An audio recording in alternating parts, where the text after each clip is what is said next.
And this video is about my trip to Europe. I left from SeaTac Airport at the end of August 2012. I boarded a small commuter jet bound for Toronto. After a 4-hour flight, I landed at Toronto's Pearson International Airport. From Toronto, I flew non-stop to Madrid, Spain. My biological mother met me at the airport. She lives in a small town called Campos de Villallón. Farm fields surrounded the entire town. The narrow streets and wall-to-wall buildings made for a compact and sometimes noisy atmosphere.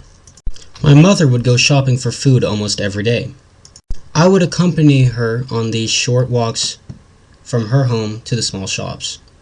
My mother loved to cook. She was always in the kitchen making food. I think she was making up for lost time because she was always insisting that I eat.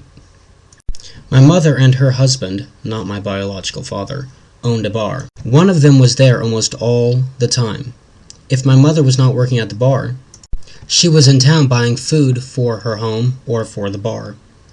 If I was not at home or at the bar, I was usually out walking around town. It was at this time that I was able to appreciate the beauty of Spain. I walked through the streets and past the mini sunflower fields. But after 2 weeks in Spain, I was getting bored. I was tired of the small town, the farms, and the tractors everywhere. I wanted to go someplace else. So I said goodbye to my family, and I took a bus to Valladolid. After spending a day in Valladolid, I boarded a train, headed for Paris. And like that, I was at Gare d'Austerlitz in Paris. I wandered down the bustling streets, dodging traffic and tourists, under arches and past pyramids, and down into narrow underground passages. From below, I emerged once again. At the entrances to these underground passages were large yellow letters that made it clear to all from where I had just been, the Paris Metro. So one day I decided to take a trip to just, a museum. And because I was in Paris, I decided, well, why not go to the Louvre? So I woke up early one morning, I arrived early, and I waited in line. When the doors opened, I was one of the first people to step inside. Once I was inside, I went straight to the area where the Mesopotamian artifacts are housed. I was greeted by a smiling face of an ancient Sumerian sitting with hands clasped in what appeared to be a prayer.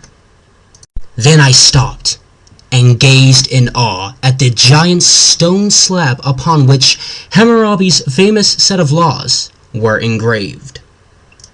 Did I stop to look at the Mona Lisa? Nope!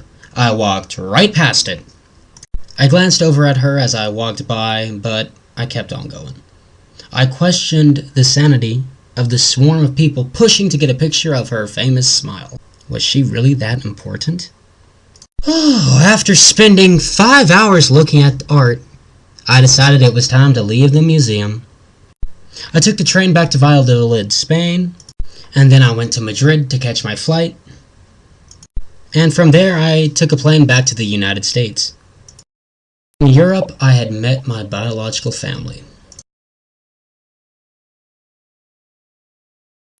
But it was nice to return home to Seattle.